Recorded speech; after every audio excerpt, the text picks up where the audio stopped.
আসসালামু আলাইকুম রহমতুল্লাহি ওয়া বারাকাতুহু। বিসমিল্লাহির রহমানির রহিম। আলহামদুলিল্লাহ ওয়াসসালাতু ওয়াসসালামু আলা রাসূলিল্লাহ। আমরা আজ অতীব জরুরি কিছু বিষয় নিয়ে আমরা আলোচনা করব, যেগুলি আমাদের এর আগে আমরা আলোচনা করেছিলাম ইসলামের প্রাথমিক বিষয়গুলি। তো আজকে আমরা সর্বপ্রথম যে বিষয়টি আলোচনা করব সেটি হলো, আপনাকে প্রশ্ন করবেন, ওই প্রশ্নের উত্তরটা আপনি নিজে খুঁজবেন। সেটি হলো,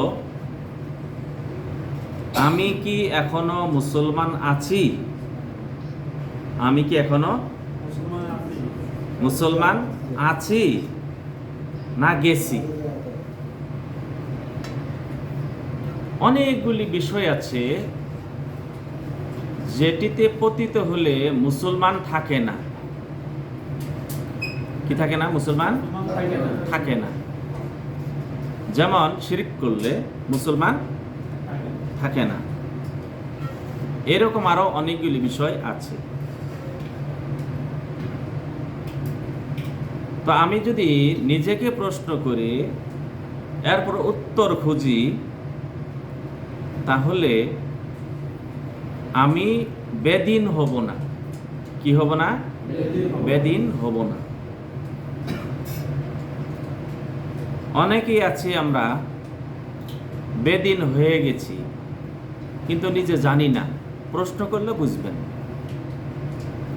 রাসূল সাল্লাল্লাহু আলাইহি সাল্লাম বলছেন, এমন এক জামানা আসবে যে জামানাতে মুমিন হয়ে ঘুমাসবে, কিন্তু সকাল হতে হতে সে ঈমান হারা হয়ে যাবে।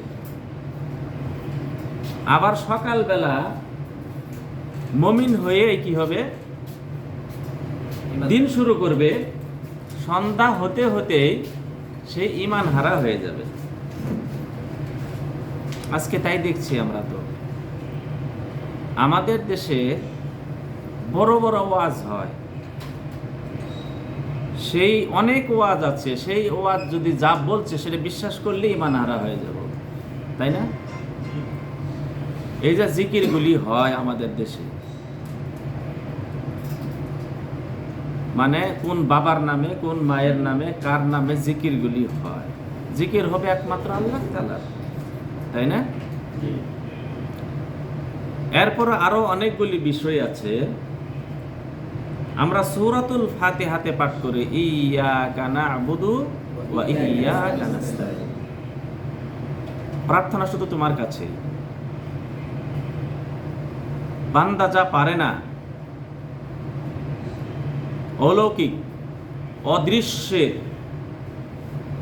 যে সাহায্য, এটা একমাত্র আল্লাহ তাআলার, আর কারো কাছে নয়। তো এই বিষয় নিয়েই দ্বন্দ্ব ছিল মক্কার কাফের এবং তাওহীদের। দ্বন্দ্বটি ছিল,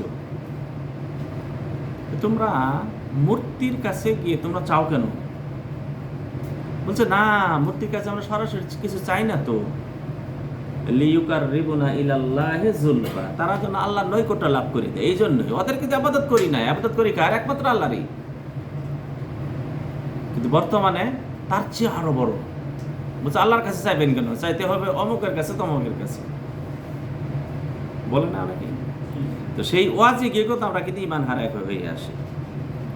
নিজেকে একটু প্রশ্ন করব, আমি যখন কালিমা লা ইলাহা ইল্লাল্লাহ পাঠ করেছি, এর অর্থ হলো আমি অন্তরে বিশ্বাস করেছি যে একমাত্র ইবাদত পাওয়ার যোগ্য, একমাত্র সাহায্য প্রার্থনা করার যোগ্য যিনি মাবুদ, তিনি হলেন আল্লাহ তাআলা।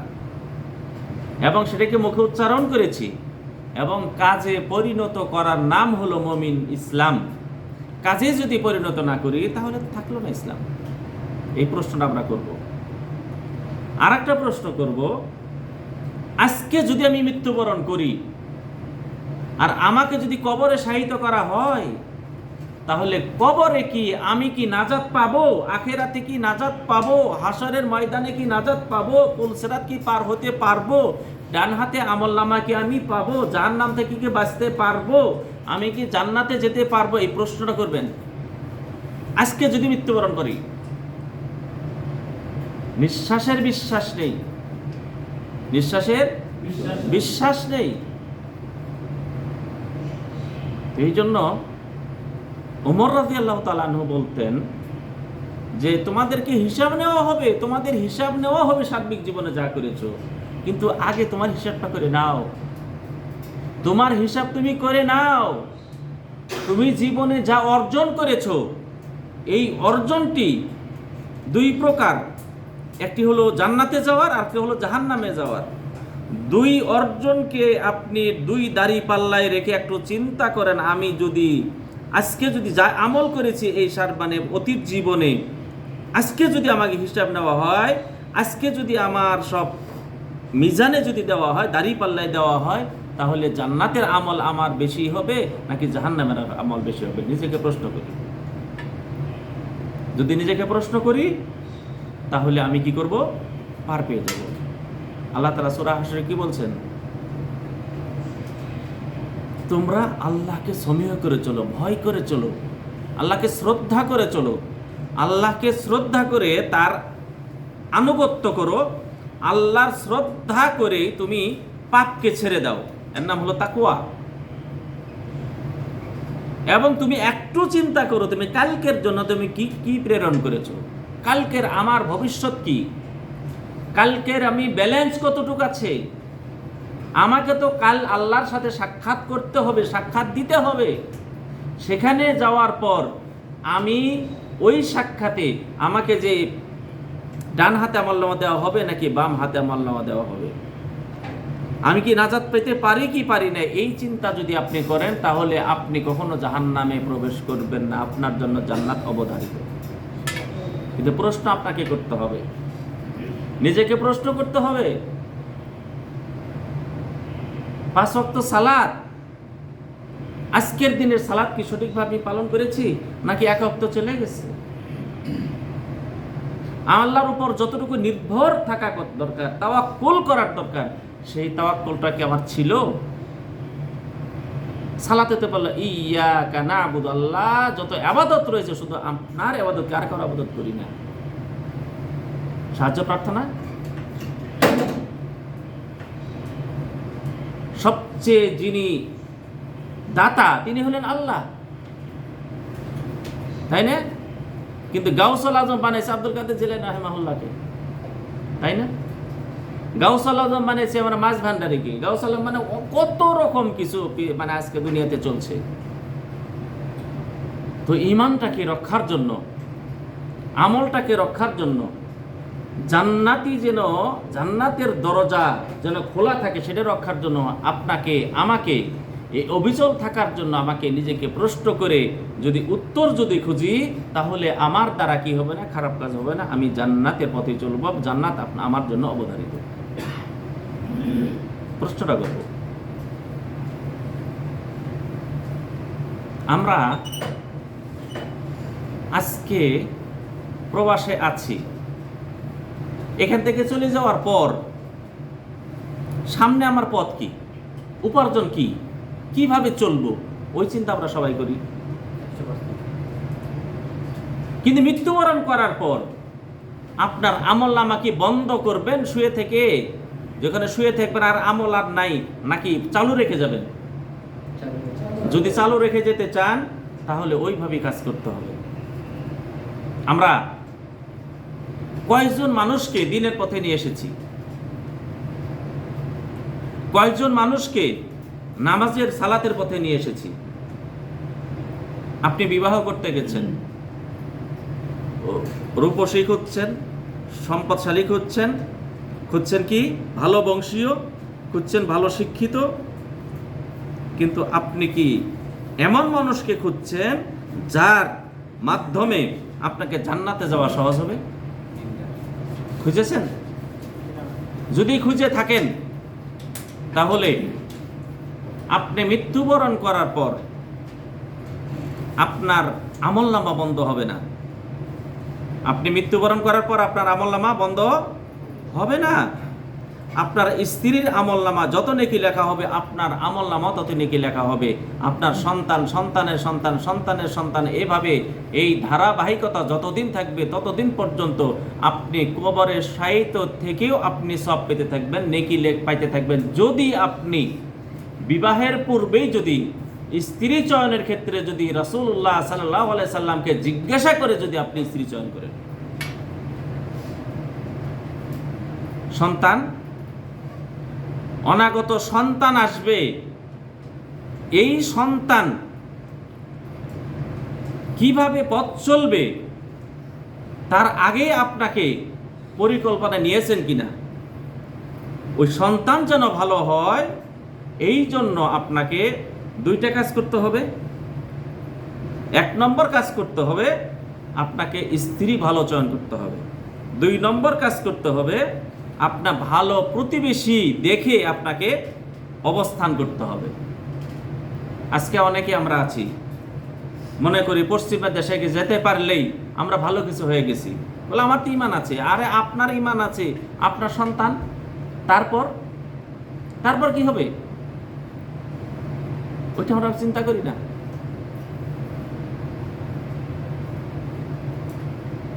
মানুষ, আপনি যদি ভালো স্ত্রী চয়ন করেন, আপনি যদি সন্তানকে সুশিক্ষা দিতে পারেন, তাহলে তাদের আমল নামায় যত নেকি লেখা হবে, আপনার আমল নামা ওই নেকি সমপরিমাণ আপনার আমল নামা লেখা। কেন? আপনি পথ প্রদর্শক, আপনি তাদেরকে দিশারি, আপনি তাদেরকে এই পথে আপনি নিয়ে আসছেন। এরপরে আপনি যদি একজন মানুষকে সালাতের দিকে নিয়ে আসতে পারেন, একজন মানুষকে কোরআন শিক্ষা দিতে পারেন, একটা বৃক্ষ যদি রোপণ করতে পারেন, আপনি যাচ্ছেন একটা বড় বৃক্ষ, সেখানে আপনি গিয়ে একটু বিশ্রাম নিলেন এবং ওই গাছে দেখবেন যে ফল রয়েছে, পাতা রয়েছে, সেখানে ডালপালা রয়েছে, পাখি এসে বিশ্রাম করে, যত কিছু হবে সব কিছুর বিনিময়ে আল্লাহ তাআলা আপনাকে সাদকায়ে জারিয়া আপনাকে আপনার আমল নামে লিখে দিবেন। হয়তো ওই গাছটার বৃক্ষের দাম বয়স 200 বছর, যিনি রোপণ করেছেন 200 বছর থেকে শুরু করে আজ পর্যন্ত তিনি সব পাচ্ছেন। এবং এই গাছ থেকে যে বিচি বা আটি বলেন, সেটার দ্বারা যদি বীজ দ্বারা যদি অন্যখানে যদি সেক্ষেত্রে যদি কি হয়, আবাস গাছ যদি রোপিত হয়, সেই সব তিনি পেয়ে যাচ্ছেন। আমরা কত দূর করেছি, এর কিছু আমরা চিন্তা ভাবনা করেছি? চিন্তা ভাবনা কখনো করেছি? আমাদের এই যে একটা আমলের উদাহরণ দিচ্ছি, আরাফাতের দিন রাসূল সাল্লাল্লাহু আলাইহি সাল্লাম রোজার ব্যাপারে, সিয়ামের ব্যাপারে বলছেন, কেউ যদি সিয়াম রাখে, আল্লাহর কাছে আশা রাখে, তিনি বিগত 1 বছরের এবং আগামী 1 বছরের গুনাহ মাফ করে দিবেন। তাহলে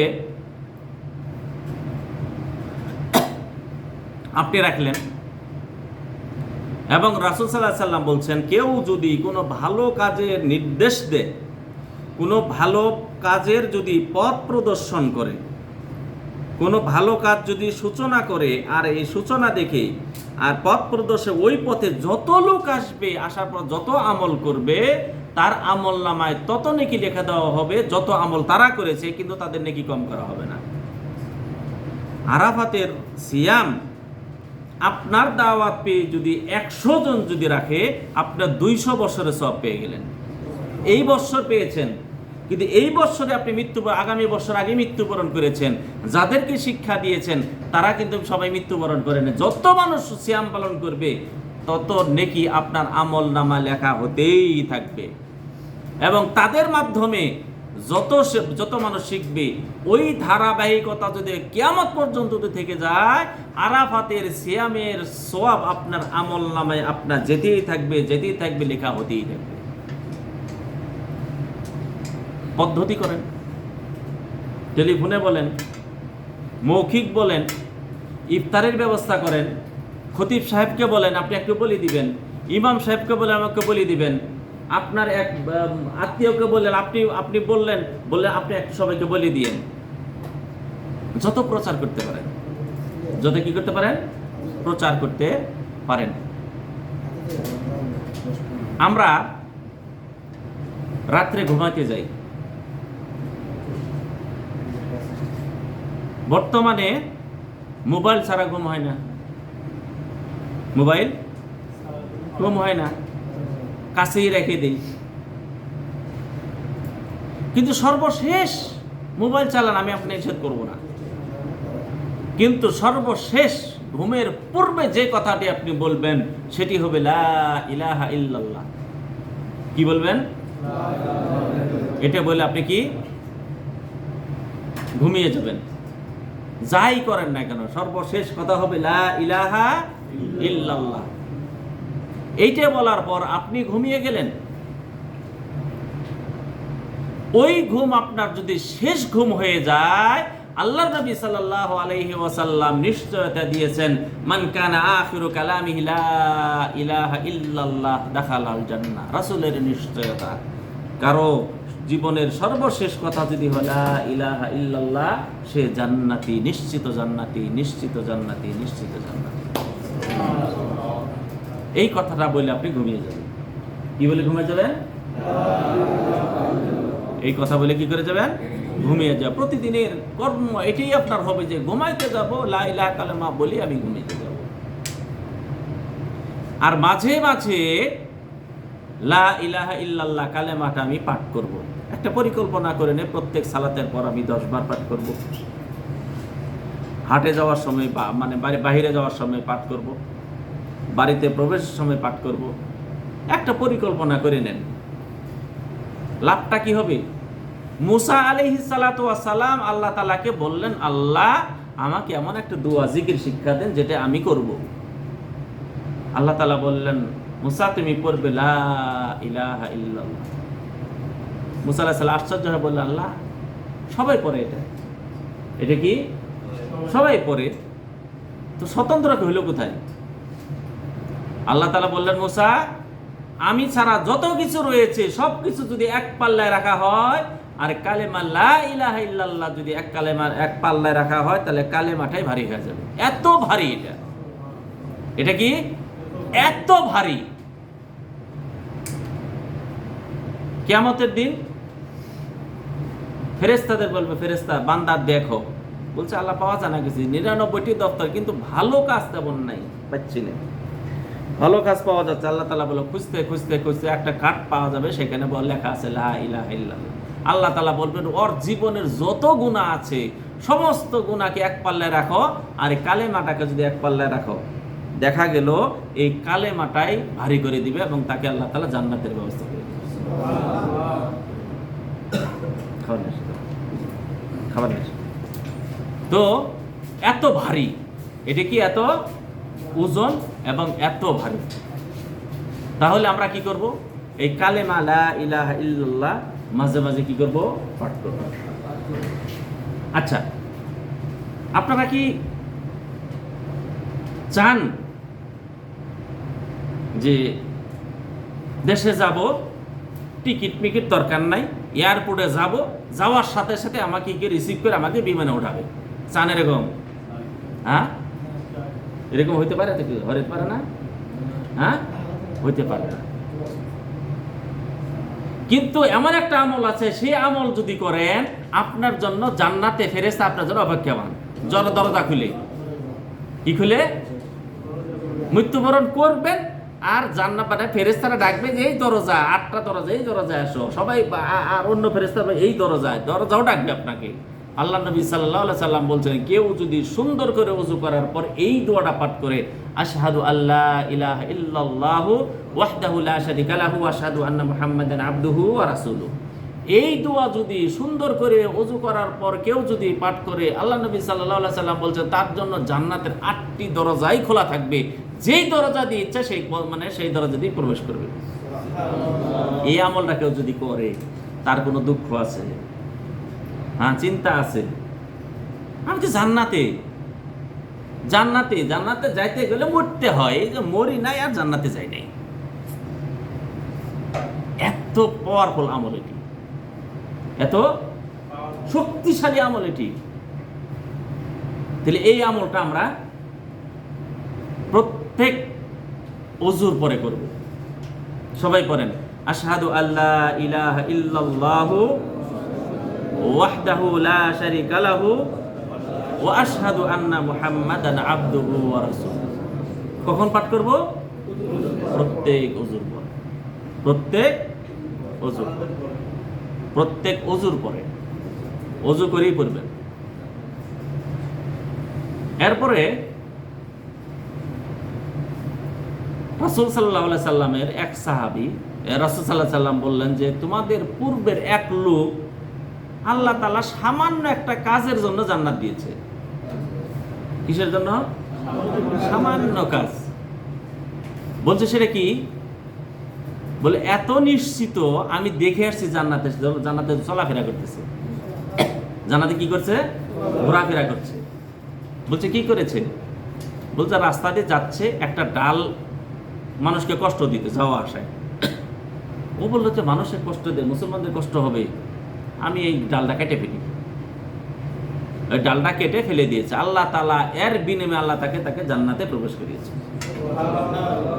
তাহলে ছোট ছোট কাজগুলো কি করব? আমরা করব। অনেক সময় দেখা যায় রাস্তা খারাপ, রাস্তা পিচ্ছিল, এই ওই মানুষের কষ্ট হবে, সামান্য কাজের বিনিময়ে আল্লাহ তাআলা কি করবেন? জান্নাত দিতে পারেন। তাহলে এই বিষয়গুলি আমরা ছোট ছোট বিষয়, কিন্তু এর প্রতিদান অনেক অনেক বড়। তাহলে এইগুলি আমরা কি করব? সবসময় আমল করব। আরাফাতের দিবসের রোজা আমরা সবাই রাখব। আর যারা পারি তারা জিলহজ মাসের 1 থেকে 9 তারিখ পর্যন্ত প্রতিটি রোজায় আমরা রাখবো। কেন? রমজানের রোজার যাতে বিনিময় আছে, ওই বিনিময়ের থেকে এই রোজার সুন্নত নফল তারপরও বিনিময় বেশি। কেন জানেন? আল্লাহ নবী সাল্লাল্লাহু আলাইহি সাল্লাম বলছেন যে সারা বছরের ভিতরে এই দিনগুলির ভিতর মানে আমলের চেয়ে আর কোনো দিনের আমলই উত্তম না। রমজানের সিয়ামও উত্তম না, ওটা ফরজ। তারপরও ফজিলতের দিক থেকে আপনি এটা উত্তম। কেন? রাসূল সাল্লাল্লাহু আলাইহি সাল্লাম কি বলছেন? যে এই 10 দিনের চেয়ে সারা বছরের কোনো দিনের আমল কি হতে পারে না, এত ফজিলতপূর্ণ হতে পারে না। কিন্তু রাত কোনটা ফজিলতপূর্ণ বেশি? কোনটা? রমজানের শেষ দশক। আর যদি এক রাত মনে করেন তাহলে কি? লাইলাতুল কদর। আর এই 10 দিনের ভিতরে যদি ফজিলতপূর্ণ বেশি মনে করে কোন দিন? আরাফাতের দিন। কোন দিন? আরাফাতের দিন। তো আরাফাতের দিন আমরা আরাফাতে যারা যাব না তারা আরাফাতের আমলটা করব। রাসূল সাল্লাল্লাহু আলাইহি সাল্লাম বলছেন সবচেয়ে উত্তম দোয়া হলো আরাফাতের দোয়া। আর আরাফাতের দোয়ার ভিতর সবচেয়ে উত্তম ওই দোয়াটি, যেই দোয়াটি আমি করেছি, আমার পূর্বে সমস্ত নবী রাসূল করেছেন। আর সেটি হলো লা ইলাহা ইল্লাল্লাহু ওয়াহদাহু লা শারীকা লাহু লাহুল মুলকু ওয়া লাহুল হামদু ওয়া হুয়া আলা কুল্লি শাইইন কাদির। এই দোয়াটা আমরা বিশেষ করে আসর থেকে মাগরিব পর্যন্ত পড়তে থাকি। আরাফাতে না যাই, কিন্তু আসর থেকে মাগরিব পর্যন্ত আমরা যদি সময় পাই, আমরা বাসার এক কোণে বসে কোরআন তেলাওয়াত করব, তারপর জিকির আজকার করব, তারপর আমরা আল্লাহর কাছে মোনাজাত করব। দুনিয়ায় এবং আখিরাতে কি প্রয়োজন রয়েছে সেদিন কি করব? মোনাজাত করব। কেন? সবচেয়ে উত্তম দিন। যারা আরাফাতের ময়দানে আছে তাদের জন্য তো আছে, যারা যান না তাদের জন্য উত্তম দিন। তাদের জন্য কি?